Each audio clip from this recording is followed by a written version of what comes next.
All right, so my buddy Danny helped me with this, where we painted this bottom part black with Flex Seal.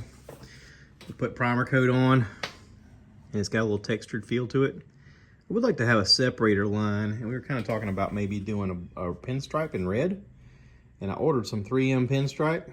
So I'm just gonna kind of cut this, put it up here, cut it, and take a look at it and see what I think. All right. I went ahead and cut a length a little bit longer than it needs to be. I held this up here. I can see where part of this is angled. I went ahead and cut an angle. And I'm gonna have to, I guess, tuck it inside of this little fold. So I got me a little trim tool that I could kind of, you know, push that into. Hopefully that'll work. But I've never done this before. Just go ahead and say that out loud.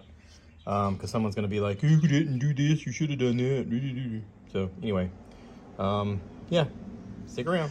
All right, it's going on pretty smooth, and I like the look of it. I did use my little tool to kind of, you know, poke it in there and hold it. I gotta do that again over here. Yeah, it's going pretty smooth.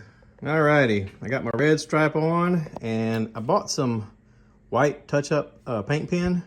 And I touched up a couple of spots where rocks had chipped it. And I also got a red paint pen, and I darkened that up and brightened it up a little bit so it looks a little cooler with that rhino emblem, because I really dig that. So I'd call that done. That's pretty cool, man. I got the, this is the 3M tape. I got it on Amazon, I think for 16 bucks. And I wanna say I got a 2-pack of the paint pens. For like $7 and something, for 2 red, and then another pack, you know, for 2 whites. But yeah, I think that looked pretty good. I like it.